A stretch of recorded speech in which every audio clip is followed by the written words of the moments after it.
Right. Good evening, everybody. It's Wednesday, and you know what that means? It's story time. I apologize for the little bit of technical issues at the beginning of the stream. I was trying to get some stuff sorted. Alrighty. Let me just get myself situated over here.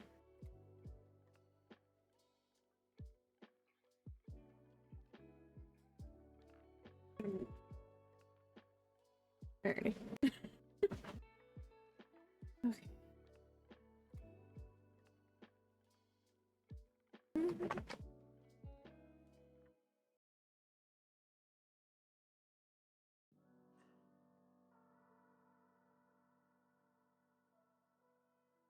Alrighty.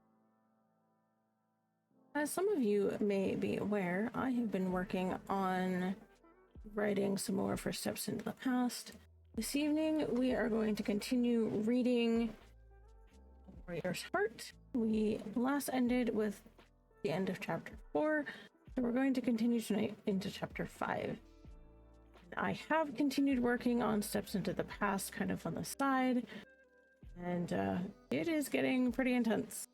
So we'll have that to look forward to finish this story. Just get a little bit of water here.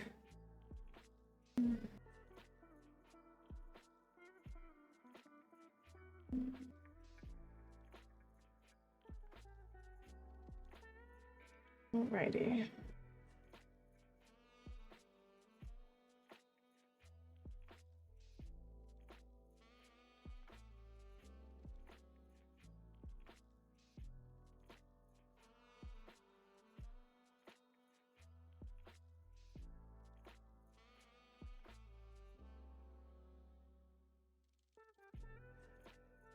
There we go.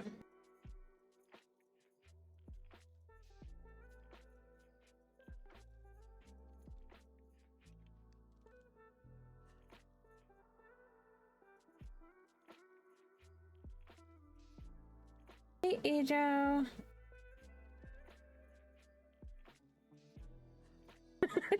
I bet you are. Welcome in. Hope you feel better. I have to admit, as frustrating as that was, it was quite fun.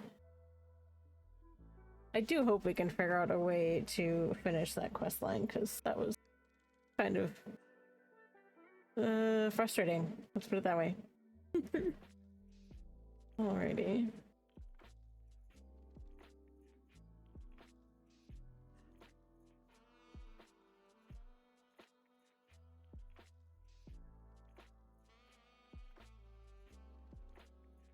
Yeah, to find the right word. I really do hope we find a way to complete the last quest in that chain, because it's a long one. Not the quest itself, but the chain as a whole. It's quite long. Yeah.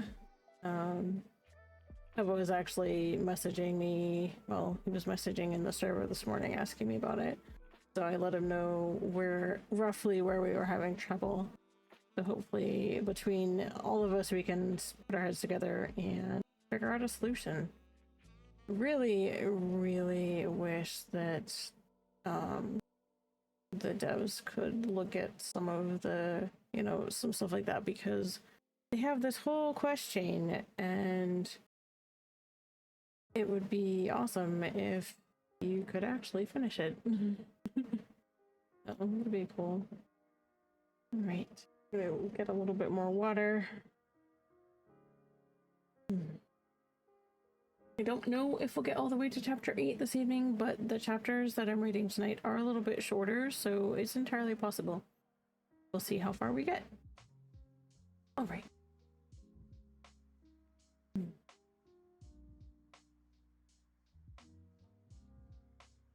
Chapter 5. Marin stumbled back a step at the sheer weight of sudden anger and hatred, but she knew it wasn't aimed at her. For a long moment she was silent, content to send him calming energy. Nisita, she whispered. I wasn't sure it was him. Nisita. It took several minutes, but Aran finally managed to calm himself, though he started pacing back and forth almost as a way to vent. His voice was barely more than a whisper when he finally did manage to respond. It's not your fault, Marin. Nothing to blame yourself for. Criff. Why the Criff? He stared at the discarded sigil then, unsure if he still wanted the thing anywhere near him. Marin sighed heavily. As near as I can figure, it's about the money, and they may have been promised control of some planets in exchange. She swallowed. Nibruir was of Bevan. She made the word sound like a curse. I don't know. Is it even possible to break away from a clan? Or is it met with violence? He froze again at her mention of Jarius being Bevan, turning slowly to look at her. Even his voice was tense, not to mention all of his limbs. I can't say for sure, but as far as Nibruir, you know what? Scratch that. As far as Darber knows, I died months ago. Therefore, I am officially renouncing my affiliation with Bevan. Conspiring with Seath is unforgivable in my eyes. She swore, her blue eyes going wide. At the time, we didn't know.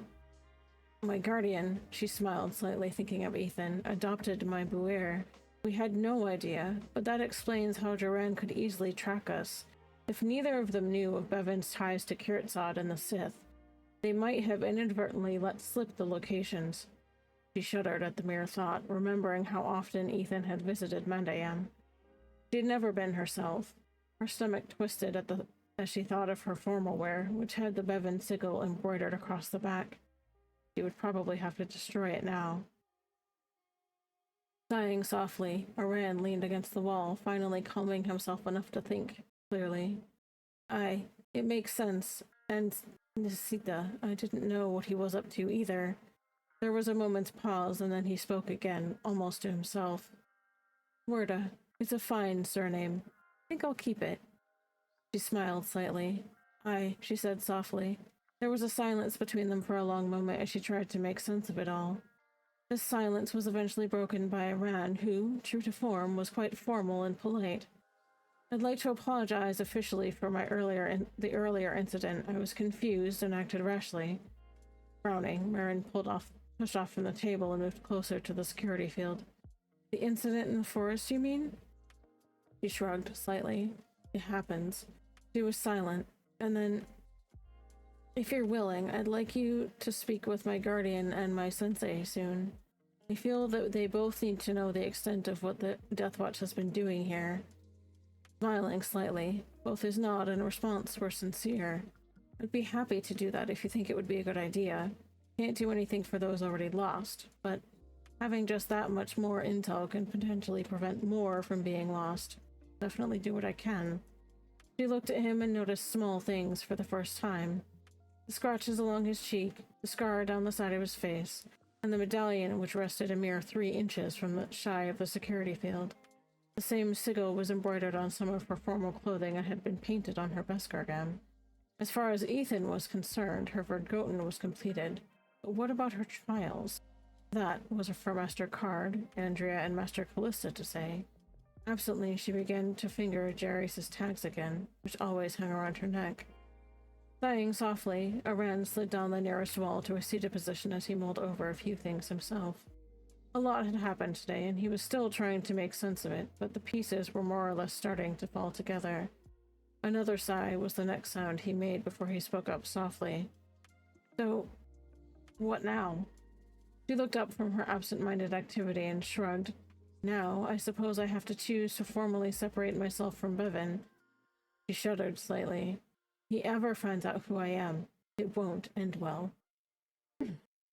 A slight nod was offered, and he stood again before moving closer to the security field. He stopped about 2 feet short and casually responded with his arms down by his sides. On both counts. Darbuir, not exactly forgiving, so I'd rather not think about what would happen if he discovered I was not only alive, but had denounced the clan. Frowning, Marin looked up at him, stretching her arms over her head for a moment, even though it made her wince slightly. How would we go about that, though? My whereabouts are known. I'm not sure how to fix that except to dismantle every one of the listening stations. Of course, I'll have to inform the Katani Naval Command about their existence. Marin frowned slightly, thinking, well, beyond that, And in the meantime, I can try to hit them with dummy signals. Confuse their surveillance by making them think you and others are in multiple places at very similar times, with your permission, of course. She stopped and looked closely at him, reaching out to gauge his emotions in the force.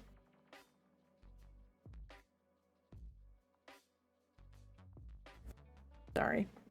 And if they send a group to investigate, what then? She frowned. How do I know you won't broadcast the actual location? As soon as she said it, she realized how it sounded, and she flushed in embarrassment, looking away. He laughed softly, shaking his head and waving a hand dismissively. It's fine. Honestly, both are valid questions. Suppose they send people to investigate. Yes, in that case, they will figure it out. But it still gives us extra time and ability to confuse them. Regarding the second matter, I've no objections to an arrangement such as myself working up the messages before you or someone else looks them over and actually sends them. Marin smiled slightly. That was about a response she'd thought she'd get. That's acceptable, she said, after a moment's consideration. She ran her fingers over Jairus' tag several times before slipping them back onto her tunic. As she did so, she winced again. The movement caused the back of her fatigue jacket to lift, and she turned slightly away from him, rubbing at her side for a moment.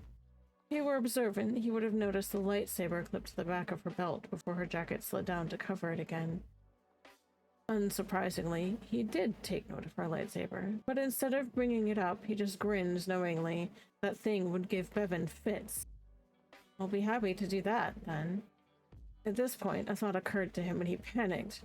His voice dropped in volume as he continued. You did bring my spear, right? I don't want to lose that. Turning back, she nodded. She wasn't entirely sure what he was grinning at, but she just shrugged. Aye, it's stored with the rest of your gear. She was quiet for a few moments before she continued. Is there anything else you need? Any other questions I might be able to answer? Letting out a contented sigh, she confirmed that. He stretched before responding. Orentier, then. I'm not really sure. He trailed off for a few moments to think, and then continued. I don't think there's anything I need or require an answer to. Anything else that you need to ask? She shrugged and dug around in her pack for a couple of water bottles, which she passed to him as the security field flickered and died for a few seconds. Not that I can think of. Part of her wondered what Ethan and Jared would think when they found out she had a guest. Nodding slightly, Ren accepted the bottles and placed them behind him. This done, he then smiled. I see. Well, I suppose our business is concluded for the time being? For now, she replied, absently brushing a few strands of hair from her face.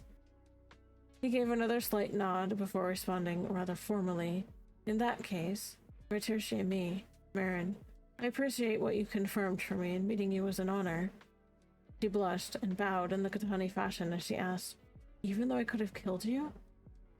He chuckled softly and rather impressively replicated how she bowed. But of course, that's a basic daily hazard for us, is it not? She shook her head slightly in amazement, but she was smiling. Well, that's true. With that, she took a few steps back and turned to make her way back to the house. He heaved another sigh before he began pacing around the interior of the cell. He wasn't overly thrilled with being confined, but he knew it was necessary and far preferable to being stuck outside by himself again. He'd have to see how this panned out and adjust accordingly, but he could honestly say he liked this group so far, much more than Kirzad anyway, even if he'd only met one person. Marin was quiet as she made her way back to the house. Callista was sleeping, and she didn't see Ethan or Jared about. The house was silent, so she went towards a small training area off the hangar and ran through a few forms with her lightsaber. It was strange, yet her movements seemed to flow even more than they did with Sovereign's saber. In the morning, she rose early and worked through some of her kata to help center herself. She was still a bit uneasy about the whole situation, and deep down she wondered if Iran was on the level. Shaking her head at her own musings, she changed into a tunic and skirt in the Praxim's colors. Then she braided her hair and put on her weapons belt before heading to the holding area. Throughout the evening and the night, Iran had entered a restive meditation instead of actually sleeping. Almost, but not quite in the same manner as a Jedi would. He was seated in the center of the cell, legs crossed, hands resting lightly on his knees. He thought about many things, going through what had happened the day before and how it affected his current state of mind. He wasn't pleased with several of the developments, but overall he was glad that he knew and what he had made the decisions that he had. As Marin entered the holding area, the sun was beginning to peek over the mountains. While she technically could wear her Beskar again, it didn't quite feel right. She'd taken time to carefully paint over the Bevan sigil until she figured out what to replace it with, if anything. She entered the bunker quietly, only the sound of the door grinding aside announcing her presence. When she saw him, a bit of a smirk pulled at the corners of her mouth. "Jate Varthur, Aran," she said softly.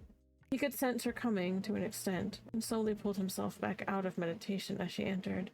He spoke softly before moving or even opening his eyes. "Varthur, Marin, how are you this morning?" His eyes then opened, and he stood calmly, stretching as he finally emerged from the position he'd been in all night. "I slept well enough," she replied. She stretched, which caused her skirt to shift around her legs. "And you?" She could tell he was frustrated and hated having to confine him, especially given how helpful he'd been, but she still didn't entirely trust him. With a shrug, Aren retrieved one of the bottles of water she'd left and took a short sip before he responded. "Well enough, all things considered. It was nice to have some time to do nothing but think, if I'm being honest." He smiled and took another draw from the water bottle before he set it down again. Marin nodded and sank to a seated position just shy of the security field. "I know it's very boring and annoying, but I have to follow procedure, especially in a situation like this." She frowned. She'd still been unable to contact Master Card about the whole thing. Aran merely chuckled, absently shifting back down to his early position as he did so. "It's quite all right. I know what I was getting into when I offered. Deal for as long as I need to." Shrugging slightly, Marin leaned forward, propping her elbows on her knees. "So, anything you'd like to talk about?" Frowning, he thought about this briefly. He wasn't used to just talking to people, so he wasn't sure of any acceptable topics. As such, he went with the one thing he couldn't figure out during the previous night. "Well, for now, I think there's something I need to ask. Why exactly did you decide not to kill me yesterday?" That stopped Marin cold, and she fell silent as she considered that. When she did answer, it was thoughtful. "I never attack without provocation. Though you threatened the colonist, you didn't cause her permanent harm, and I sensed something through that, an apparent desire to know the truth." She frowned. "I must admit, it wasn't easy for me not to attack. Too often over the last several months I've helped turn back similar incursions, both here and in other parts of Katani space, as well as on Coruscant. The second time I encountered a member of Deathwatch here, I got careless and ended up Duran's prisoner." She shuddered and unconsciously flexed her left hand. "So, I've learned to be cautious." She paused before continuing quietly. "Attacking unprovoked is not a path I wish to walk. I've seen the results of it with my own eyes." He listened to this carefully, thinking it over before responding. He'd noticed how she flexed her hand at the memory of the incident and resolved to ask about it later. "I think I understand. Attacking first is generally the easiest choice, but is it necessarily the right one? I don't think so. And I respect those who can manage not to do something their average opponent would do so without hesitation." "Aye," she said, softly, tracing Darius's tags again. It was an unconscious habit of hers when she was frustrated, worried, or just trying to think. She found it comforting. Smiling slightly as she took to that particular habit yet again, he decided to bring it up. He was curious. "Are those a memento of a loved one?" She started slightly and blushed. "Yeah," she responded softly. "My father's tags from when he was in the Katani Marines. He gave them to me years ago, something to keep close while he was away." He offered an approving nod and continued. "I see. It's good that you have that. Never lose them. Was there something else you wanted to talk about?" "That's about all the questions I have." He shrugged apologetically, a bit embarrassed. She chuckled, now feeling a bit lost herself. "Nothing comes to mind." She was silent for a few moments, trying to think, but she still had no success. He laughed softly, trying to think as well. However, he wasn't successful either, so he stood and began running through the motions of several unarmed forms. His movements were calm and calculating, each flowing almost effortlessly into the next. His head had moving about the cell a bit, his eyes closed as he maneuvered about the space purely on memory. Her eyes narrowed slightly as she watched him move. She recognized the forms. Terrace Kasi, something she'd studied, but she needed to work on it more. A lot of her combat training focused on weapons use more than hand-to-hand. She watched him for a few moments more, idly turning one of her knives over in her fingers. After about a minute, he stopped, letting out a heavy breath as he did so. As he opened his eyes, he noticed her own narrowing and decided that it might not have been the best idea. He spoke softly, attempting to explain. Apologies, it helps me think most of the time. She merely shrugged. It's all right, just not used to seeing Terrace Kasi. Her tone was wistful, and she continued to turn the knife over in her fingers. I've had some training, but most of my training focused on armed combat. He nodded slightly, responding softly as he had before. That seems to be the case with most. I personally have found the knowledge to be quite useful. He saw a slight lift of her shoulders as she shrugged. It's hard for me to be comfortable around most Mandoate, given what I've been through. At this, he sighed, shifting back down to a seated position before he continued. That doesn't surprise me, honestly. You seem to have a fair bit of history with Kirtsad, after all. And I know the history with the group is not generally pleasant. She cringed and stared down at the knife in her fingers. Trust me. It's not something I want to repeat, but it was unavoidable with Joran's crusade against my father. He tortured me. His eyes drifted closed and he sighed heavily. What Marin did with her left hand every time Joran came up, now it made sense. And he wasn't exactly pleased with his knowledge on the matter. Even so, he had to be sure. Needles or darts? Marin swallowed hard and nodded once. He was talking as if he had left a particular needle in one spot that I might have lost the use of my arm. Is that true? He groaned, tensing slightly as she confirmed and then responded quietly. Nesita, I've seen him utilize this technique more often than I'd like, and yes, I've seen it happen several times. She swore softly in Mandoa and flexed her left hand again. It's fine now. I just get twinges now and again. Bowing his head slightly, Rand sighed once more. I see. He was silent for a time, trying not to recall all that he'd seen in his time with Deathwatch. Marin shook her head at him. Don't worry about it too much. I'm just glad my guardian knew how to counteract its effects. We have an ad starting in just under 5 minutes. Nodding slightly, he shrugged, absently. Hard not to be perfectly honest, and that's good. And then he seemed to think of something. He continued, hesitantly, unsure if he wanted to know the answer. How old are you, exactly? Her cheeks flushed crimson, and Marin looked away briefly. I'm 15, almost 16. Why? Her tone was slightly wary. His eyes widened, and he muttered a curse. Going through what Joran was capable of at that age seemed just wrong. Nesita, just bothered me, I suppose. Younger than I am and going through what you have? Riff. Suppose I shouldn't be overly surprised given the culture, but still. Marin sighed.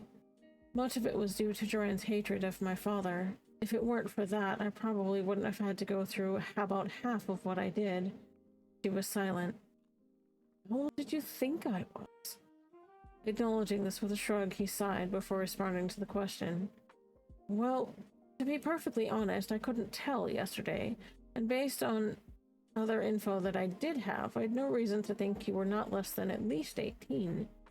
He shrugged, almost apologetically. She quirked an eyebrow. Like, what? Her tone was curious, and she shifted, smoothing her skirt with her fingers. I'm really not sure. I didn't think Joran or anyone in Kirtsad would go through as much effort as they did to find a 15-year-old. I more or less understand now, but Still. He seemed almost hesitant about all of this, unsure if she'd be insulted or something similar. Aaron shrugged and looked away. I'm just a kid. I didn't even know or understand much about my father's past until a few years ago. It worries me that people like Joanne would resort to such things. She shuddered slightly and hugged her knees for a moment as she tried to think of something else to talk about. Frowning deeply, Aaron sighed and awkwardly ran a hand through his hair as he noted her reaction. I'm 17, by the way, and I'm sorry, I didn't mean to upset you, he said about trying to find a new topic to discuss. Marin shrugged. Don't worry about it. She said this quietly. I've dealt with worse things. She sighed and slipped the knife back into its hidden sheath, starting to run her fingers over Jarice's tags again. I've sent messages to my teachers and my guardian, but they might take a little while to respond. They may want to meet you in a more secure location than here. Shrugging slightly, Aran took this news in stride. Internally, he was nervous, but again, it wasn't up to him. Okay, luckily I seem to have time to spare. He managed a slight chuckle, but his tone was again firm as he continued. I understand. If that's the case, I guess I'll have to deal. Their decision, after all. And I'm not really in a position to dispute that, nor would I. She smiled slightly. It's not entirely up to me, either. My sensei and my guardian helped bring me back from a very dark place. The very same place my father went once. She shuddered softly. He nodded slightly and grabbed the bottle of water he'd opened earlier. Taking a short sip before setting it down again, he then responded, I see. I won't even inquire about that. I've managed to upset you enough as it is. She fell silent and absently began to run her thumb over Jarice's tags again before drawing a knife out and sharpening it. She wasn't ready to pull her saber out. She hadn't even shown Master Card yet. Sighing softly, Aran fell silent for a time, thinking. A few minutes later, he spoke up again. Is there anything else you would like to know? I've been asking a lot about you, so it only seems fair. Marin lifted her head, her blue eyes connecting with his green ones. Tell me more about yourself. How you came to be with Kirtzad and such, if you wouldn't mind. Nodding slightly, Aren paused for a moment before he spoke. When he did, it was quiet, as he was not exceptionally comfortable with the topic. But it was a fair question. Well, as odd as it may sound, I lived on Kashyyyk before I was with Kirtzad. My parents were hiding there for some reason. I honestly didn't know why for the longest time. It was a decent life, with my parents teaching me how to survive in the environment and how to hunt. Thus my use of a spear, you see. It was all fairly normal until a short time after I turned 9. My father and I had been out hunting, and when we returned, we discovered that my mother had been killed. The wound was odd, though, as if it had been cauterized. I didn't know what this meant at the time, but he did. And I'm gonna pause there because we have an ad starting probably right about now, so I will be right back.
Alright. I appreciate you all hanging out through that ad. And I appreciate each of you being here this evening, even if it's just a few. We're going to jump right back in.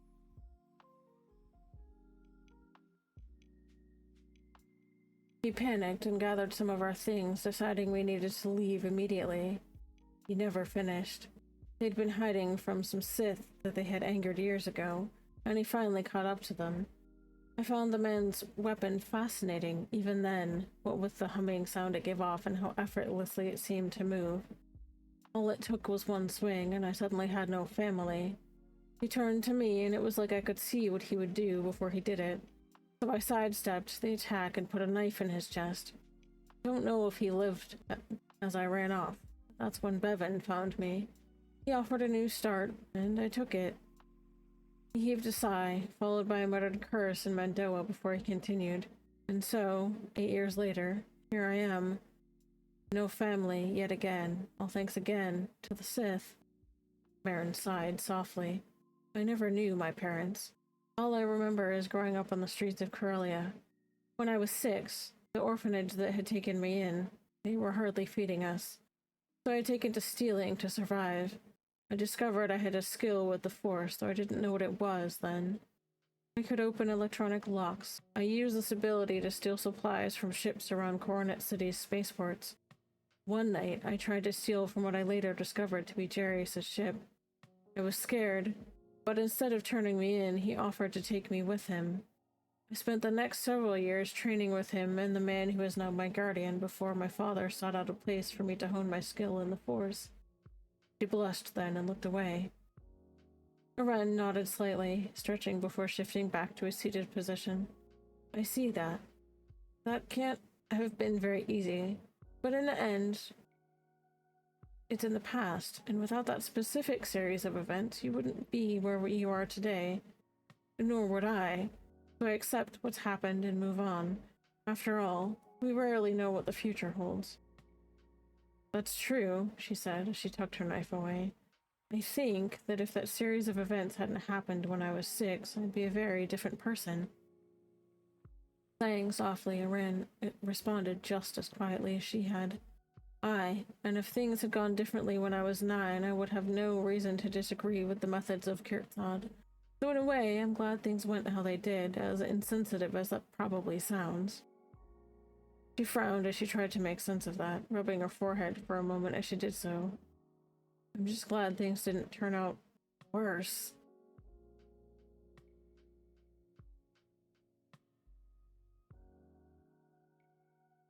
Chapter 6. August 5. The Durza home. Ethan returned from his hike and looked around as he stepped inside. He set his pack down next to the armory before stepping into the house proper. The hike had been invigorating, and he was looking forward to a fresh pot of calf, going into the kitchen area to satisfy the desire. Marin's pot that she used for Behat was still on, and half the pot was already gone. There was nothing unusual about that. Then he noticed that not only was her usual mug missing from the cabinet where they were kept, but a second was missing as well. One that Ethan knew wasn't regularly used. He thought aloud as he went to fix his own pot of calf and looked back at the cabinet. Calista usually drank Behat as well, but she had already settled into a preference for which mug she usually took from the cabinet. Jared didn't drink the beverage, and he was on Catan at any rate. The only other conclusion he could reach was that they had a guest around. Since they weren't in the room or anywhere else in the house for that matter, Ethan's first instinct was to click the safety off of his blaster. He left the pot of calf brewing while he started to look around the rest of the house, checking to make sure everything was as it was supposed to be. Marin sensed his curiosity even from the holding area, but she kept her face and voice calm as she sat on the other side of the security field from Aren. Sighing, she began typing a short message on her wristcom, hoping Ethan didn't come charging in, weapons drawn. Etika, I've confined the Kirtzad I found snooping around yesterday. By his admission, he was more curious about what had happened to cause this whole feud between Duran and my family.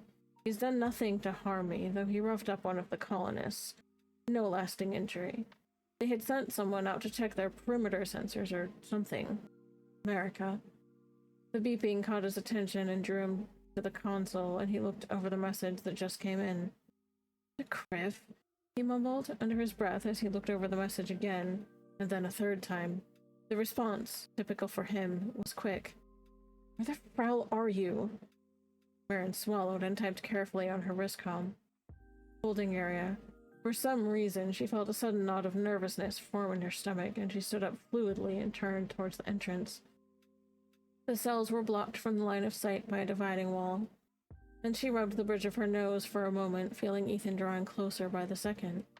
Ethan didn't bother to change out of the fatigues he'd worn during the hike, and to his credit, he left the carbine in his pack on the floor and his blaster still in its holster as he input the code to unlock the heavy door of the bunker Marin was in. Her message said everything was fine, so he kept himself in check as he entered the room. When he got down the short set of stairs and saw that she was looking right at him, waiting for him at the bottom, their guest was still sitting on the floor of the holding cell. Upon seeing him, Ethan felt recognition. It took a few moments before he realized who the young man was, and then he nodded quietly. "Isn't you on the recon, huh?" he asked, not as gruff as his usual tone, starting to get a sense of the situation. Ren had sensed something was up from the moment Marin started messing with her wristcom, but as it wasn't his place to do anything, he waited patiently. He wasn't very familiar with Ethan, but they'd met once or twice, so his eyebrows crept up slightly upon seeing him. He stood slowly, offering a slight nod. Aye, that they did. Been a while. Ethan, was it? Yes, Ethan said as he relaxed just a bit.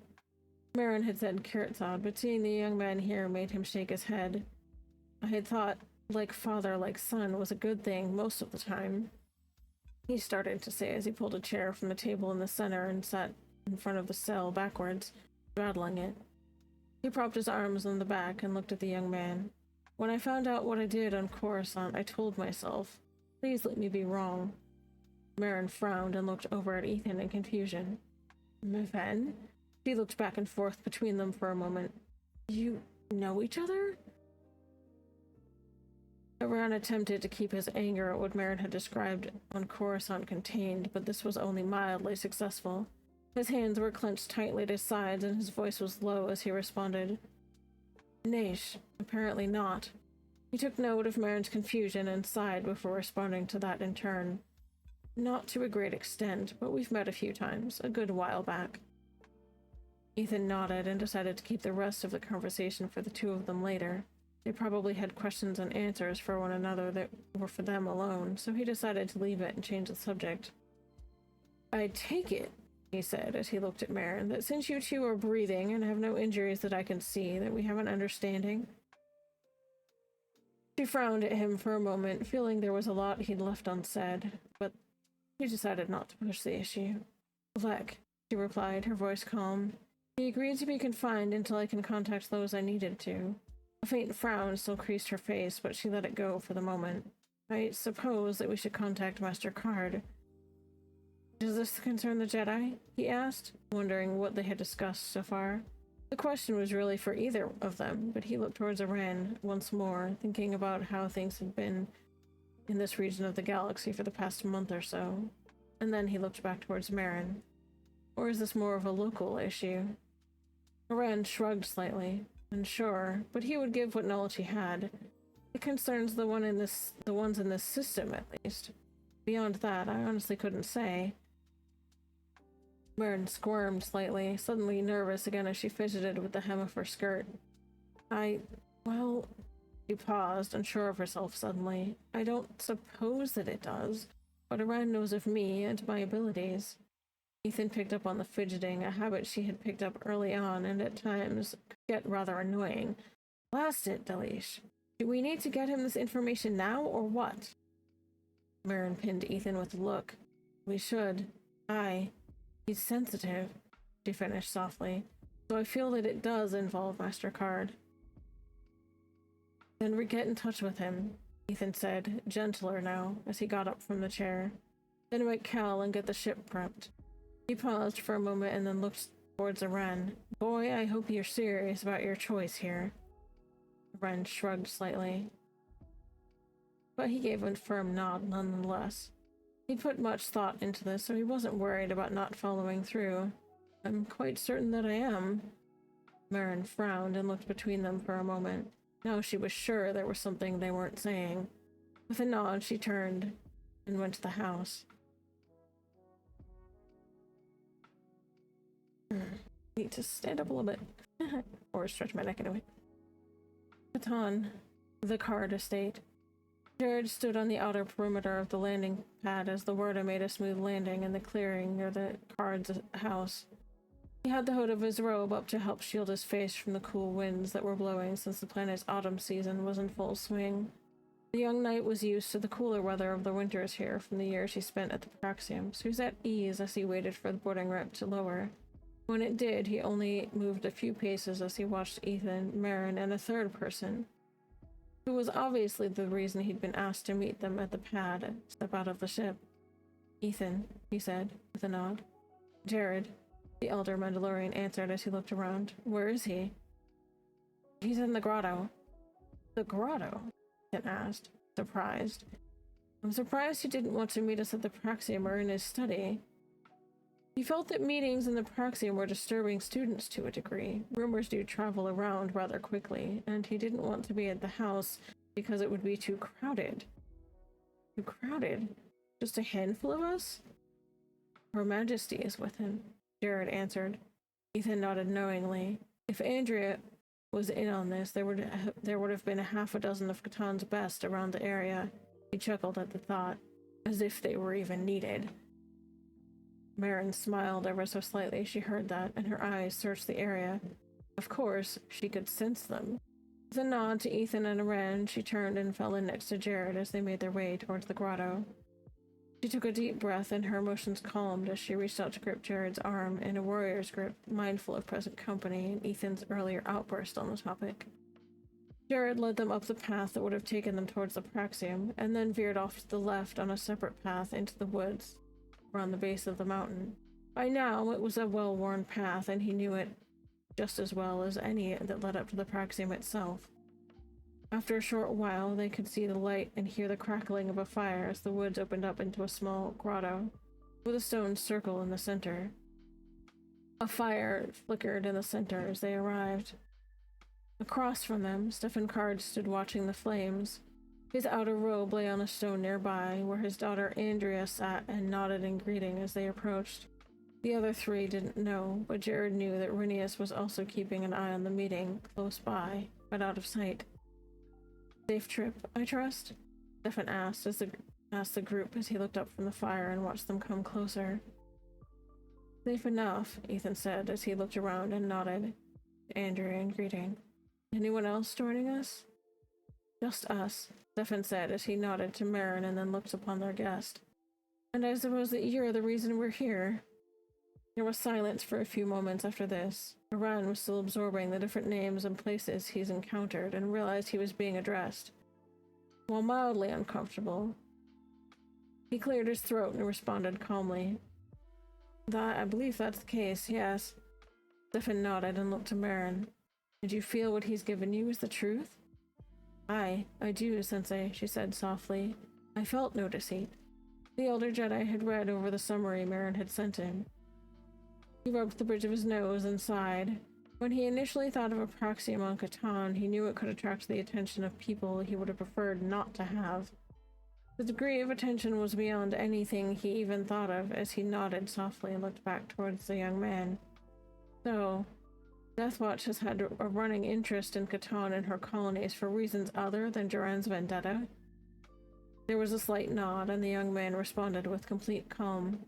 It would seem so, yes. Duran's just given them a valid excuse to start things moving. There had been at least as much interest, if not more, in gaining intelligence on the Academy here in addition to the Durza family and those associated with them. Marin sighed softly at that, but otherwise remained silent for the moment.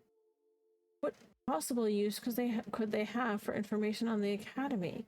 The Jedi Master asked, as much rhetorically as anything else, as he looked into the fire. I could see it being useful information to sell to the Sith, maybe even someone other than them who would want to do the Jedi harm. Or myself, he thought, privately, as he shook his head. I know you wouldn't have been given anything other than the instructions you needed. Aren conceded this point with a nod, sighing softly before he continued. Correct. All the intel I have outside is rather non-specific, as it's only what I could pick up without being directly told. Hey, Ogle! Welcome in!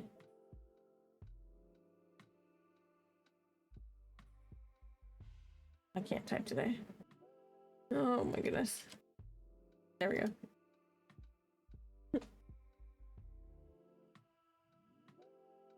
It would stand to reason that if we could catch some of the others, we might be able to get a clearer picture, Ethan suggested from where he had chosen to sit during the meeting.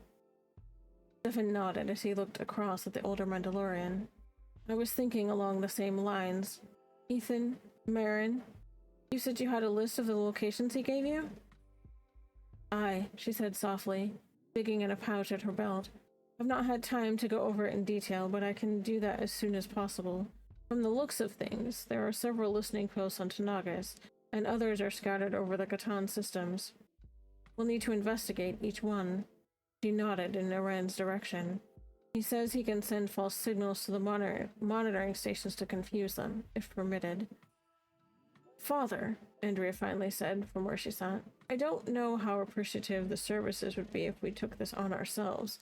Since Deathwatch is performing intelligence work in our territory, I'm sure our own intelligence service would need to be in the loop on this one.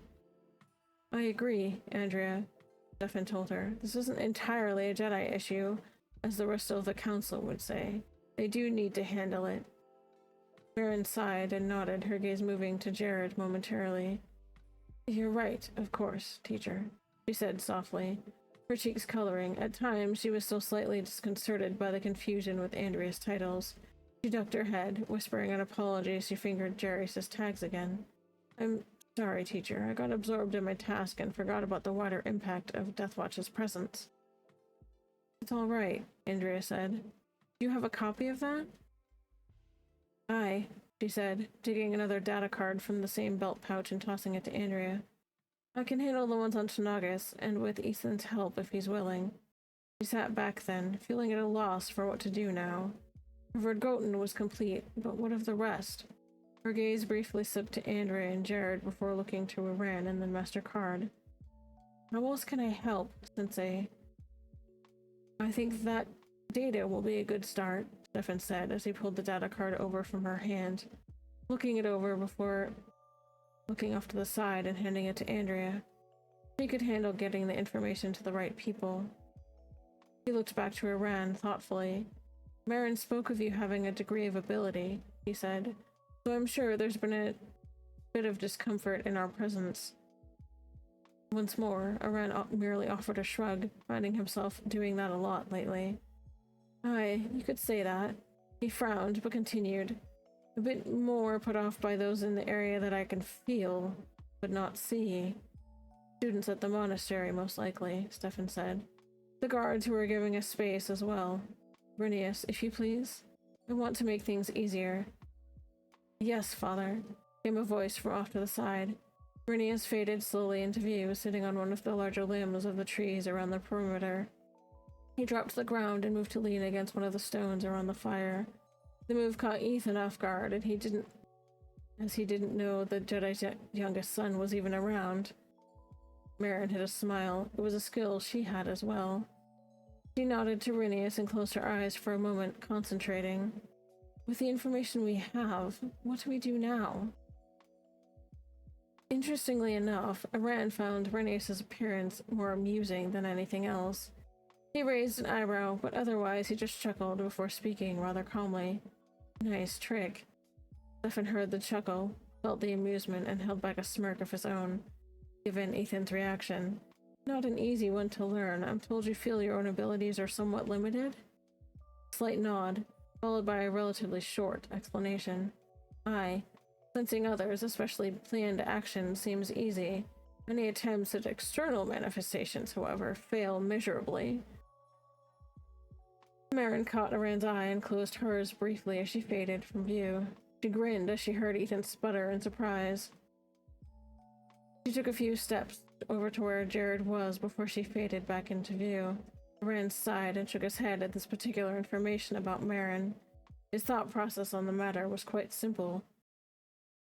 Honestly, could everyone turn Criffing invisible? Stefan looked at Marin and assumed the expression he would use when admonishing her or any of the other students. When she reverted, he looked back at Ren. It truly isn't an ability that all can learn, only a few. He glanced again towards Marin. Only a few can learn it, and it takes a lot of effort, even more so when used against a Force user. In any case, he continued, taking a seat and motioning for Ren to do so, and steer the conversation back to what was at hand. Marin said you gave this information willingly after you learned of the events on Coruscant. Ethan gives me the distinct impression from his thoughts that there is more to you than is evident. He left those two statements hanging in the air, letting Rand decide how much he wanted to share, given the people around him. If Ethan and Marin vouched for him as they did, he might consider moving it to a different location. At Master Card's look, Marin flushed crimson and sank to a kneeling position next to Jared. She looked down at her lap for a moment, just listening. Rand's response was immediate and would be blatantly honest even to those unable to sense such. Hi. At this point, I've no desire whatsoever to remain affiliated with Deathwatch. They've broken my trust, and thus I reacted as I see fit, given my current understanding of the situation. He continued to explain to the rest of them, as he had to Marin, then his current status of presumed dead within the Deathwatch, as well as his reasoning behind his dislike for the Sith and how he initially came to be within Deathwatch in the first place. The telling took time, with questions from Stefan being answered by him, Marin, and Ethan when prompted. By the time Stefan was satisfied with Rand's trustworthiness, he could tell as he looked up at the afternoon had passed and nightfall would be coming shortly. We can continue this in the morning, he said as he stood and picked up his cloak. Ethan, you know there are quarters at the Praxium. I think the ship will do just fine, Ethan answered immediately as he stood up. As uncomfortable as Iran felt in your presence, I'm sure being near your students wouldn't be wise. We have an ad starting in just under 5 minutes. Agreed, Stefan said in retrospect. You make a good point. Andrea, make sure you get that to intelligence as soon as you can. Brinius, if you would, you and Jared see that Dylan has everything settled down at the Praxium, and then see me at the house after. Three of them nodded and turned to leave as Stefan looked towards Ethan, Marin, and Iran. We can walk together. I'll see you to the ship at least. Sighing, Marin pushed to her feet, feeling a bit subdued. She looked after Jared for a moment before following Ethan and Iran. Iran offered a slight nod before he turned to head back to the ship as well. He wasn't up to talking at the moment, not after talking as long as he had to explain his past. Jade had a light supper ready to serve as Stefan walked through the door from the landing pad. The look on his face told her a few things as she set a plate and glass down for him. Tough meeting, she said, knowing that Andrea and Renius had been there as well, though she didn't know what had prompted Ethan and Marin to show up from Tanagas. Something to that effect, Stefan said as he began to smell the meal. And it looks like I came back just in time. He started to sit down then and felt a familiar tingle before he looked off to the side. I may have to wait a moment, he told her as he moved away from the table to a spot where he could see the front door. Sighing, Marin sat down on the edge of the boarding ramp and stared at the stars. Ethan had gone aboard with Iran a little while ago, but Marin felt something needed to be finished. Frowning, she leaned back on her elbows and stared at the stars. When she felt calmer, she pushed to her feet and quietly made her way towards the house, drawing her presence close, though she knew he'd still be able to sense her. She moved soundlessly onto the veranda and stood there, watching his profile for a few seconds. She wasn't sure why, but a knot of apprehension settled in her stomach. Stefan stood there for a moment. Then, in an act that drew a look from Jade, knowing as she did that he never did such things, he reached out with his hand and opened the front door from where he stood in the dining room. When it was open, he waved Marin inside. Blushing slightly, Marin ducked her head a bit and released the hold on her presence in the force as she stepped inside. She looked to her left. giving Jade a smile and a slight bow. My Lady Card, I hope I'm not intruding. Jade looked back from Marin to Stefan and then back to Marin again. I wasn't expecting the company, but my husband suddenly did. Stefan? Stefan looked at Jade for a moment and merely smiled. It's okay. I'll be along in a moment. Just cover my plate. He then did something else he rarely did, and pulled a sense of need from Marin's thoughts before he started walking towards the fireplace, resting his hand on the rock that opened the panel to proceed downstairs. Marin turned to follow him, and her eyes widened in surprise. She'd only been there once before. The memory of it caused her throat to tighten before she breathed. She said nothing for the moment, but followed him inside and down the shallow, winding stairs. Her fingers brushed Jarius's tags. A few moments later, they reached the bottom, with the master's wheel laid out on the stone-tiled floor. Stefan called the lights up and turned to see her waiting at the bottom of the stairs. The elder Jedi didn't know what had brought her to the house, but he wouldn't probe her to find out. It was against the Jedi's and his own personal code to pry into a student's thoughts he wouldn't enemies. So he simply stood and waited. There was silence in the cavern for a minute or two, save for the faint sound of Marin's breathing. She crossed towards him and knelt, raising her head to look at him for several seconds. Sensei, you know some of the trials I've been through here lately, Coruscant, and the events on Tanagas. She trailed off for a second or two to steady herself before she began to relate what had happened before she encountered Iran. How she'd come across her crystals, the pieces for her saber, and most of all, the trials she'd had to face there. Stefan had also taken the time to kneel as he would at the Praxium and listen to what she had to say. You're bothered by the sudden reappearance of Kurtzad. It wasn't a question. Marin bit her lip and absently flexed her left hand. She whispered. I'm not sure what to think. I thought we'd routed them at Galan, but now I find that the head of my own clan is spearheading the movement.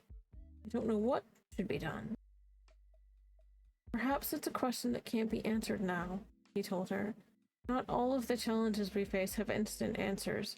With all the meditation, you only get an answer when it's time for the answer. Stefan made sure that he'd emphasized the last part. I'm gonna pause there because our ad is about to start. So I will see you guys in a minute and a half. Take the time to go get a snack or a drink of water. I'll see you soon.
Alright.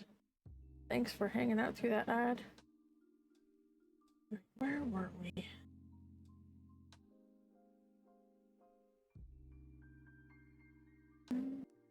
There we are. Marin chewed her bottom lip for a moment before slowly reaching to her belt and passing him a silvern saber. I thank you for its use, Sensei. I no longer need it. Stefan nodded and took hold of it gently. The lightsaber was important to him, and he maintained it all these years. And your own? Her cheeks pinked ever so slightly. Reaching to the back of her belt, she unclipped it and passed it to him pommel first. Here, Sensei, she said softly, her blue eyes not leaving his. He gently set Sovereign's lightsaber on the floor, taking hold of Marin's newly completed work and starting to scrutinize it, using the Force to tap into it and get a feel of the weapon. Have you worked with it yet? Aye, a little, she replied. It feels like it's a part of my hand. My kata seems more fluid. As it should, he said as he ignited the blade, looking over the colors and took a few test swings to the side as he knelt. When you meditate during the assembly and charging, part of you is imprinted on it. It will feel like an extension of yourself. Your kata in combat will feel different than before. She smiled. I'm not sure where the colonists found the crystals. They sang to me when I touched them. In the somewhat dim light of the cavern, the black cord orange blade glowed, a faint sheen of energy coursing up and down the length of it. An interesting color pattern, the master said softly, delving into the field of the blade as he drew his own, igniting its blue-silver blade to hold alongside Marin's and compared the two. And these were found on Tanagus, you say? Aye, she affirmed softly. Aaron didn't say where, but he did say they were found during excavations for some of the colony sites. She looked at him with a question for a moment. They sing. As soon as I touched them, I knew. Stefan grunted, shut down the lightsabers, and placed his back on his belt, beginning to inspect Marin's more. He closed his eyes and reached out to the crystals she'd used. They do. We'd been worried about a source of crystals with the issues of the Sith colluding with the Empire. The colonists might have just given us a hand. She smiled, biting down on the faint swelling of emotion that brought forth. Master Card knew her feelings on the subject. As long as her home was left alone, and the colonists were okay with it, she wouldn't see a problem. I suppose I'll have to talk to the colony administrator. Perhaps we could start a mine of our own. All things in their own time, he told her, closing down her blade and handing it back. She smiled gently and took it, flipping it to the back of her belt again where her tunic partly concealed it. Sensei, is there anything I can do for you? Do I need to speak to Andrea? She flushed slightly, almost feeling impatient, but she willed herself to be calm, settling her hands in her lap. I think you need to rest, Stefan said as he began to stand up. Andrea will be back in the morning, and you should be able to speak with her then. In the meantime, I'm sure Ethan might have your meal going, and mine's waiting upstairs. She ducked her head as the gentle rebuke and stood fluidly, bowing. Thank you, Sensei. She gripped his arm firmly for a moment before turning towards the stairs. And that's the end of chapter 6. Alright. As I said, these chapters are a little bit shorter than some of the others that I have been reading. So I may actually be able to get to chapter 8 tonight. We shall see.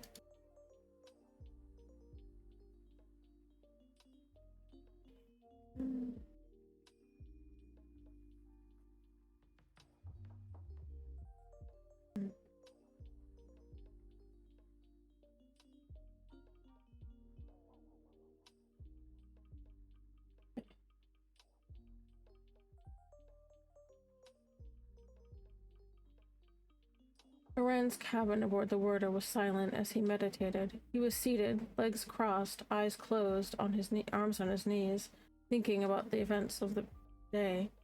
He'd been allowed to stay in one of the smaller cabins, which suited his needs just fine. He hadn't even moved since they returned, and he took to meditating in the middle of the floor. Sighing, Marin quietly made her way back aboard the Worda, her steps silent as she wound her way down the corridor to her quarters. Her talk with Master Card had taken longer than she thought, and she was rather hungry. She took a quick detour to the galley, where she grabbed a pack or two of ghee-hal and brewed up a pot of bee-hot, which she then poured into 2 mugs. Stuffing the ghee-hal packets into a pouch on her belt, she picked up the 2 mugs and wandered toward Aran's quarters. A soft knock announced her presence at his door. There were several moments of silence before he acknowledged her knock, but Aran's eyes did open as he slowly pulled back out of his own thoughts. He then shifted to a more relaxed position before calling out loud enough to be heard. "Enter." Once again, he was sitting in the center of the room, though it was harder to tell in the cabin. Taking a breath, Marin stepped into the small cabin and gave the room a quick once-over. It was a habit she'd gotten into from a young age, and even here, on Ethan's ship, she still did it. "Sequoia, Aran," she said quietly. Her voice was calm, and yet if one was adept at picking up such things, they might notice a new depth to her voice, as if there were some unknown dimension. "I brought you some food, if you're hungry." Offering a slight nod, his response was soft. The subtle difference in Marin's voice was noted, but like most things, he chose not to pry. "Sequoia, Marin." He briefly thought about the food offer and chuckled, before continuing. He honestly hadn't even thought about it before she brought it up. "I suppose I am a bit hungry now that you mention it." "I thought you might be." She sunk carefully to a seated position, tucking her legs beneath her as she set one of the steaming mugs in front of him. She then passed him a packet of ghee-hal with her free hand. "It's not much," she offered with a shrug, "but I'm used to it with all the traveling I do." He shrugged slightly, accepting the packet and turning it over in his hands as he responded. "Not to worry. I've been living on the stuff lately myself." He sighed, set the ghee-hal packet on his left knee for a moment as he picked up the mug of bee-hot and took a sip. "I don't think if I mentioned it earlier, but your bee-hot is excellent. Beats my attempts at making it, that's for sure." Marin grinned. "I developed a taste for it when I was little, and it made my own blend after a while. I added a bit of ground cinnabark. I always carry some with me when I can. In most cases, it works better than calf at helping me stay alert." Aran chuckled softly, taking another sip before setting the mug back down. He then turned the packet of ghee-hal over in his hands as he responded, inspecting it to make sure he had it opened correctly. "I see. Well, Kandosi would be a good word for it, I believe." By the time he'd finished, he determined how the packet opened and did so rather carefully. The scent that wafted out was its usual pungent self, but as he'd mentioned earlier, he was more than used to it. Marin smiled and leaned forward slightly. "Do you and Ethan know each other? I've never been to Mandalore myself, but I get the feeling that you did, and I was curious." With a slight nod, he broke off a small chunk of ghee-hal before popping it into his mouth and chewing carefully. Once finished, he responded, "Hi, we've met several years ago. Darbuir introduced us on Monday M. I like Ethan, and I'm glad he's with you lot, not tied up with Kirthad." Marin shuddered slightly at the thought. "Me too," she said softly. "Was Bevan already involved in Kirthad dealings by the time you were adopted in?" Aran sighed, and thought about that before responding. "I think he was. He didn't directly include me until about 2 years ago, but I always felt he was involved with something he wasn't telling me about. And even when he did tell me, I honestly didn't know enough about them to think anything of it." He sighed heavily before he muttered almost silently, "Amanda, I should have known better." She flinched slightly at his tone. "I had no idea he was involved until I started putting the pieces together on Coruscant." She sighed. "This is bigger than you and I. I've given Katani Intelligence a copy of the information you gave me, since it also concerns them. Beyond that, I'm not sure there's much else I can do to help at this point." He nodded and shrugged absently. "Yeah, we'll have to see what comes of this in our given roles. If anything, I hope what little I did have is able to help." He took another bite of more ghee-hal. "It will," she said firmly, before she fell silent and looked away, thinking. As much as she tried to keep her mind on the task at hand, she couldn't stop thinking about what Andrea might say about her trials. Aran was also silent for a long time, finishing off his ghee-hal and most of the bee-hot before he finally spoke again. He wasn't sure of a topic, so he just said the first thing that popped into his head that seemed relevant. The others seem nice, if nothing else. That at least got her to smile.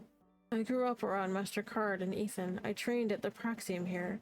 The students, they became like a family to me, and that's something I would never wish to take from anyone. I didn't choose the circumstances in my life, but my extended family chose me. Oh. Okay, 1 second. There we go. He laughed softly, finally managing a bit of a smile himself. Elite Orishaya Taldin, eh? Sometimes it's the people who find you that are the best thing for you. Not consistently accurate, but it's a good saying nonetheless. Aye, at least, she said with a smile as she brushed a few strands of hair from her face. She took a few seconds to study him visually and in the Force to get a better sense of him. He shrugged slightly and offered a slight nod before he took another sip of his behat. He was never great with conversation, so he was visibly uncomfortable.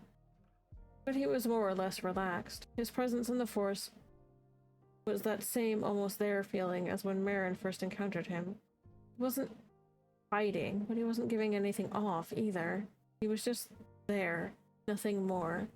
It was impossible to tell what he felt at the moment, as it had always been outside the only outburst of emotion he'd shown thus far. She sighed and unclipped her saber from her belt, pulling it to her lap to examine it carefully.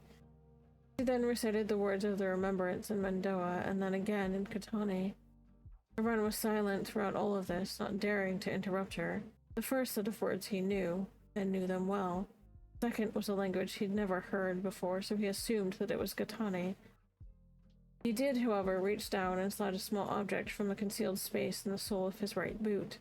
It was a small and remarkable-looking stone, but how he held it as he slowly turned it over in his fingers hinted at a deeper meaning. For a short time, he almost seemed to forget she was there. Her eyebrow quirked slightly as she watched. She said nothing, but lifted her thumb to trace Jarius' tags after a moment. She then gently touched his hand, hoping not to startle him. He startled anyway, and his eyes widened as he remembered where he was. An ever so subtle shift of his hand, and the stone abruptly vanished without a trace. If there was one thing he seemed good at, it was hiding things. He stammered a few incoherent phrases, but eventually he got out only a single coherent word. Sita. Blushing, Marin pulled her hand away and broke eye contact. She wasn't sure what had happened, but she felt it was necessary and significant. Frowning, he flexed his wrist ever so slightly, and the stone reappeared for a moment before it vanished again into the sole of his boot, where it came from. He sighed. Nasita, it's rather personal. He shook his head briefly as if to clear it, perking up a bit as he spoke. Was there anything else you wished to talk about? She shrugged. Not really. You? There were several moments of silence before Aran spoke again, and when he did, it seemed almost hesitant, as if he was possibly afraid of the answer he might receive. I suppose I need to ask, what exactly happens now? It's just that I did what I felt was needed, and now I have no cripping idea of what I should be doing, or where I should be staying, or, well, anything. He trailed off and offered a weak shrug, but couldn't figure out anything else to say. Most of his life up to this point had been directed and guided, so now that it wasn't, he felt kind of lost. Marin bit her lip, feeling the abrupt jolt of emotion. I'm not really sure, and I don't know if it's my place. But if it's allowed, I would offer you a place here, maybe with Ethan and I. Now that, Aran wasn't expecting. There were several seconds of stunned silence before he spoke softly. I'd like that, I think. He honestly couldn't quite fathom why she would even consider doing that, but he wouldn't turn the offer down. After a few seconds, his emotions settled, and he returned to his usual barely there self. He did have to ask, though. Why would you? She shrugged. I'm not sure, honestly. It just feels right. You were honest with me, despite the fact you could have just as easily killed me the other day.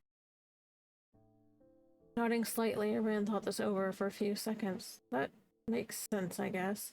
I could have, but it wouldn't have felt right to me either. You were willing to hear me out, so I responded accordingly.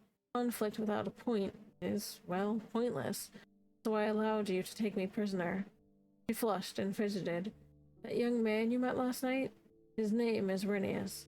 He's one of Master Card's children. I don't think he meant to startle you, but I understand Master Card's precaution.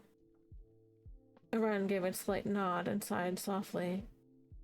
The little trick didn't put him off. He had to acknowledge its usefulness.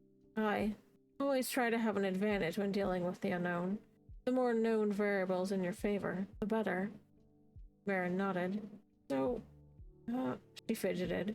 I wanted to talk to you about a few things, if that's okay? Chuckling softly, he acknowledged her this with another nod. Sure?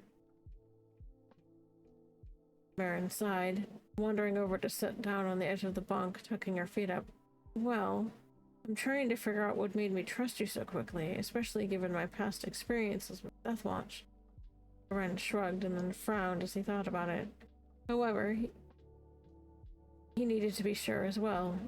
Honestly, I don't know. I was at least confused enough about that as you are. Her frown deepened and she twisted the chain of Jarius's tags in her fingers. I can't figure it out, and yet the fact that Bevan could start a crusade similar to Joran's worries me greatly. For several moments, Aran said nothing, except he visibly winced. Why, that's about the last thing you need. Joran's methods were effective, but Darboer does things differently. No less effective, however. Just have to hope he doesn't make the connection of who you are. Her next words were spoken quietly. Is it bad that I trusted you so quickly? Some might think so. It took me months to trust Ethan, and even my father. Aran shrugged once more. Well, in this case it worked out smoothly, but I would refrain from doing it in the future, just to be safe. She flinched, as if he'd actually smacked her. I should know better, I suppose. She looked away for a moment, her thoughts turning to Jared and the tight control he'd had on his emotions during the meeting. With a sigh, she drew her knees up. Aran noticed, and shifted to a crouch. What's on your mind, Marin? She hesitated. I think that someone I care about is jealous of how quickly I trusted you. I worried my teacher as well. Aran frowned and slumped ever so slightly as he responded, his voice quiet. I see. Nasita. He had no idea what had caused that, but he felt responsible for it anyway. And the last thing he wanted to do was cause more problems for her, or anyone else. Marin frowned and fidgeted. Do you need anything? More clothes? Food? Shrugging at her question, he responded. Naish, I think I'm set for the moment. I don't need much to get by.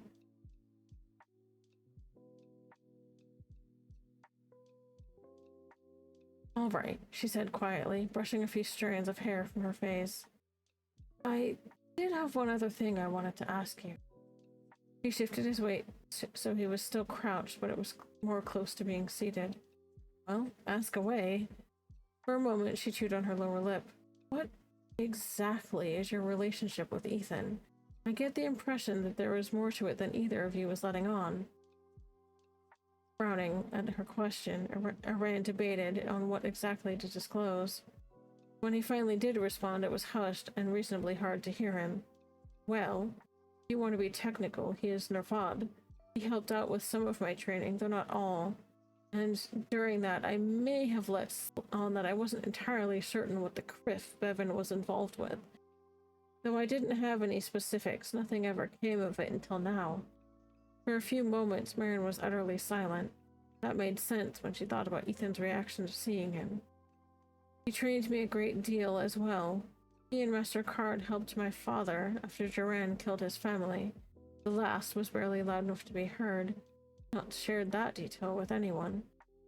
He winced slightly and walked over before dropping into a crouch in front of her again. He rested his hands lightly on her shoulders and gave a slight nod.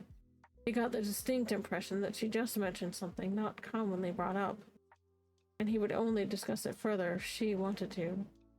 He's a good man. You're lucky to have him around. He can be rough, but I know that he does care. He lets his weapons and fists talk more than he does at times, but I know he means well. When my father was killed, I lost it. If it hadn't been for him and Master Card, well, I probably wouldn't be here right now. Ren smiled and then nodded firmly. Aye, that sounds about right. And we've all lost it at some point.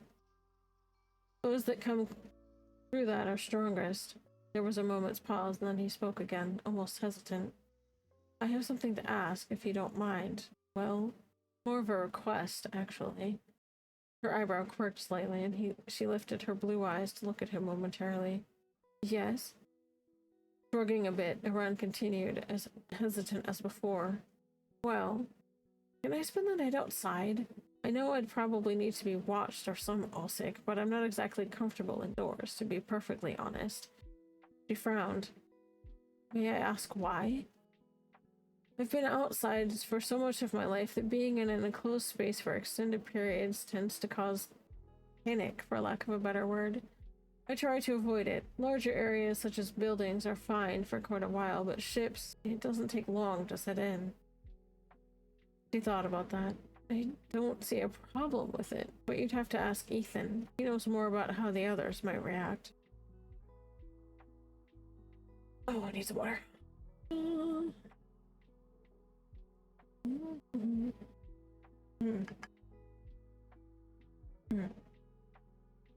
The following morning dawned cool and clear. Marin rose and dressed in a deep blue tunic and black skirt with no embroidery. Her belt was simple and held nothing except her saber. She brushed her dark hair out and braided it quickly, slipping out of her cabin, quietly, but not silently. It didn't take long to reach the Card's stable and saddle her customary mount.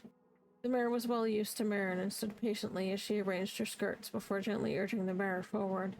The trip to the palace passed quickly, and soon Marin drew the mare to a stop near the palace gates. She was known to most of the guards at the palace, but after the past few weeks, they were a bit more on edge and challenged her after she approached the gates. It wasn't out of disrespect, but they were under orders until things had settled more. Andrea wasn't expecting company and was still in her nightdress when the comm in her quarters beeped and told her that Marin was waiting. Curious, she gave permission to the guards and started towards the closet to change. You may pass, the guard said to Marin, nodding as he stood aside. I'm sure you remember where the stables are. Marin nodded and held up his comm link towards the watchroom. Open the western gate. Blushing slightly, Marin nodded and murmured a polite thank you in Katani as she passed. The gate rumbled upwards just enough for her to pass beneath, and she carefully guided the mare towards the stables, where she passed the reins to a stable hand and accepted his assistance from the saddle. She knew it was unusual for her to show up unannounced, but she couldn't shake the feeling she had. She hoped Andrea would understand. We have an ad starting in just over 4 minutes. Andrea had opted for a simpler version of her typical attire, a loose skirt with the inner and outer kimonos from her Jedi robes tucked in, and her belt with her lightsaber wrapped around her waist. Ian was still asleep, so she left him that way as she started down the hall. He was old enough now for her to not worry if he woke up while she was out of the room. Marin sensed her coming, and she smiled, quickening her pace. She paused. Waiting by the door, she knew Andrea would enter the courtyard and breathed, trying to calm her nerves. Andrea entered the courtyard moments later and already saw Marin waiting for her. You'll have to forgive me, she said as she finished putting her hair up. I wasn't expecting anyone this morning. Marin blushed, ducking her head as she bowed. I apologize, teacher. I didn't mean to wake you. It was just hard to shake the feeling that I needed to come speak with you. She looked around the courtyard momentarily and brushed a few strands of dark hair from her face. Andrea sensed tension and motioned for Marin to follow her. She started walking towards the private garden, opening the simple gate and making her way to the bench near the waterfall. You sound as if something might be bothering you. With a sigh, Marin followed. She took a deep breath of the cool air when they reached the garden, and then sank onto the bench. Well, I guess you could say that. Her tone was initially hesitant as she described what had happened on Coruscant to Nagus. Andrea nodded, having heard parts of this from Ethan in correspondence he'd sent earlier. She wanted to hear it from Marin, though, because as good-natured as understanding as he was, Ethan wouldn't know how Marin would have felt and thought. He has you worried, Bevan does. She said quietly. She thought about what Marin had told her. Aye, Marin whispered, twisting the hem of her skirt between her fingers. I can't put my finger on it, and I know I shouldn't focus too closely on it. But I still can't shake the feeling that I have, and it's not just me I'm worried about. I almost feel he might start a crusade. I'm concerned that you might feel compelled to start a crusade of your own, Andrea told her frankly as she leaned back on the bench. And I sensed something else in our meeting last night. This new guest of yours, for instance. Marin took a breath and let it out slowly.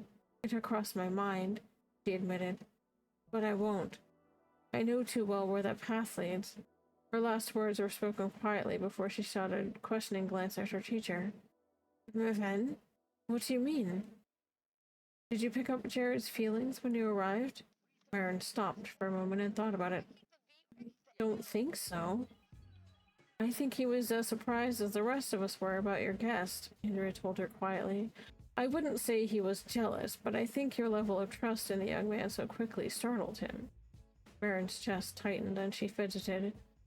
I know, she said softly. I can't explain it. If he were going to kill me, he would have.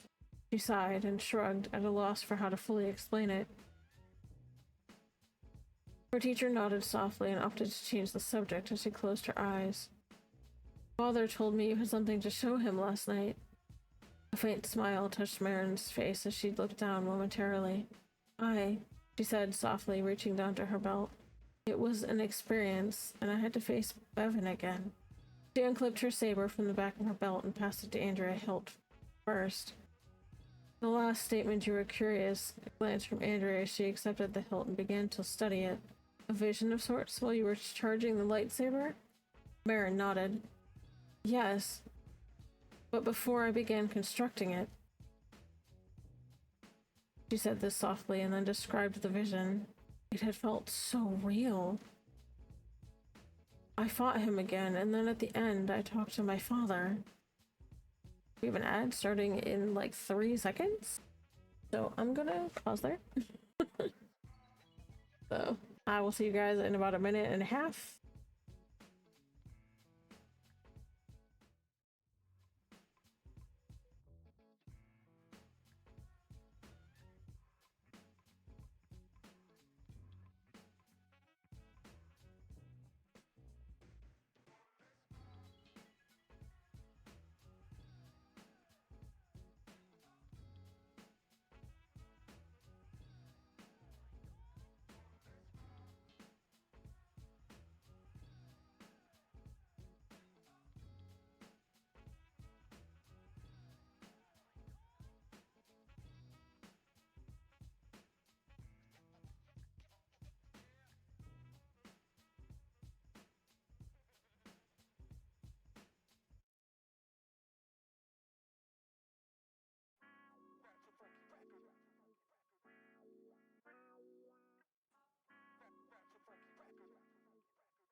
Alrighty, we are back.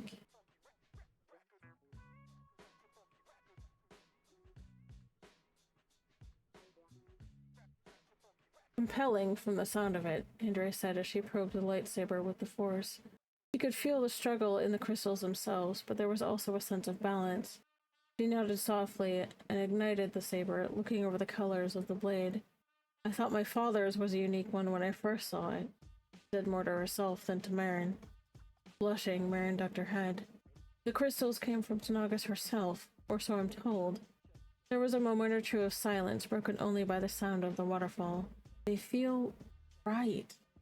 Andrea nodded, closing down the blade and inspecting it again before handing it back to Marin. Marin bit her lip as she gazed at her teacher. I know things with my training and everything else haven't exactly worked out like any of us thought they would. She hesitated and then asked the question she'd been waiting for. Teacher, I know there's always more to learn. In the past few weeks I've learned more about myself than I ever thought I would. But is there more to it than that? I know it's never simple. We're always learning, Andrea said. About ourselves, about others, and about the Force. And you're correct, it's never simple. She leaned back and looked towards the morning sun, which was still coming into the sky.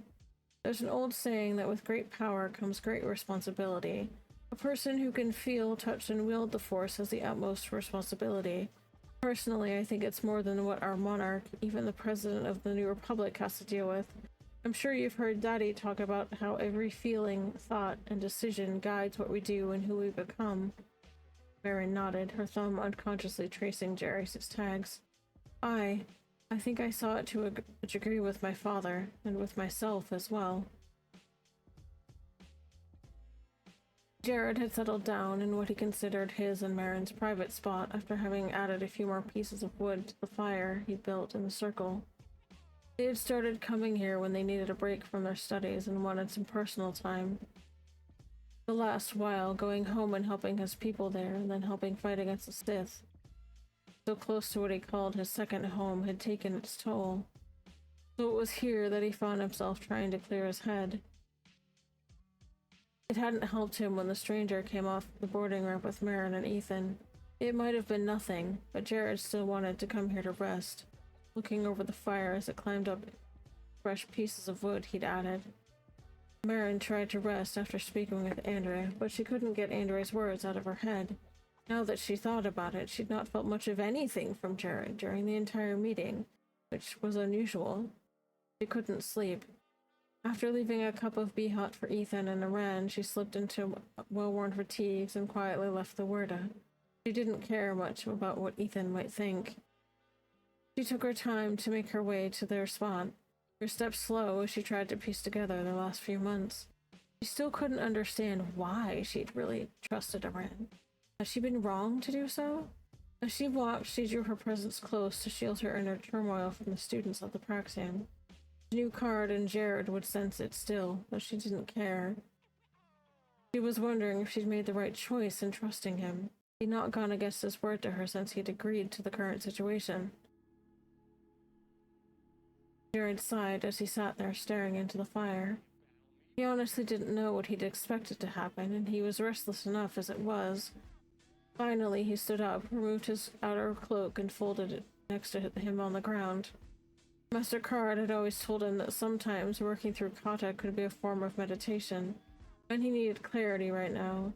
Igniting his silver blade, he closed his eyes and took a ready stance, moving slowly through the primary forms he'd learned before moving into the more advanced ones he'd learned later.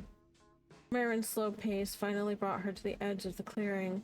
There, she paused, catching the scent of smoldering wood from the fire mixed with the crispness of the autumn leaves.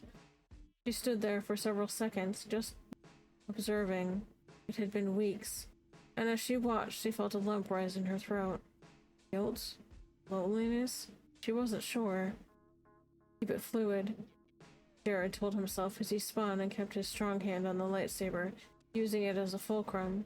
At the same time, his offhand guided it around in a swing that started on his left, went over his head, and ended with him holding it in a one-handed stance, with his blade pointed away. On the edge of his senses, he could feel Marin approaching, hesitating, but Jared tried to stay focused as he went through the kata, A distraction now would have earned him a rap for MasterCard spoken. She felt his focus, and still she waited, sinking to a kneeling position on the edge of the clearing. She needed to talk, but she knew how important it was to keep focus. Her hands clenched briefly in her lap as she tried to calm herself.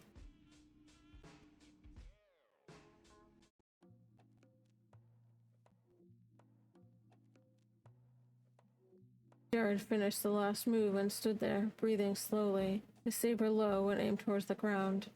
A few more breaths later, he opened his eyes and turned to see Marin kneeling at the edge. She lifted her head and opened her eyes. For the moment, she said nothing, merely reaching out to him in the force. "Jared?" she whispered, unusually hesitant as she watched him, her fingers tracing her father's tags. He closed down his saber and started to sit back down where he had been earlier, looking over at her and offering a faint smile as he did so. She sighed, pushing to her feet and grabbing the small pack she'd brought before making her way over. Once there, she knelt and held his gaze for a long moment, waiting for him to speak if he wished to. Jared started and then stopped to collect his thoughts. "I know I have no reason to be worried, and I've only been away for a short while." She closed her eyes and reached out to grip his hand firmly. "No, you have every right. I can't explain why I trust him. He was of Death Watch. I've tangled with that group so many times that I've actually lost count. But I should have been more cautious." He took her hand and pulled her close, embracing her shoulders. "He's earned your trust, and MasterCard's. That's enough for me. Besides, I know I wasn't gone that long." She looked down for a moment. "It's not like that." She gave him a bit of a look. "He willingly gave me information regarding Death Watch listening posts throughout Katane space. There's even one on Tanagas." She shuddered slightly. "He could have killed me. All he asked was that I tell him the truth of the whole crusade Joran had against my family." "Then I'm not going to worry about it," Jared said as he traced her cheek and looked at her squarely. "I thought there was more with the looks that you two shared." Her eyes drifted closed and she relaxed visibly. "Naish, I was trying to make sure he was alright. I know being around so many Force users would make him uncomfortable." She sighed and buried her face in his chest for a moment. "I've missed you. So much has happened after the last few weeks." "I've missed you too," he said. "I made sure we had enough wood and extra bedrolls."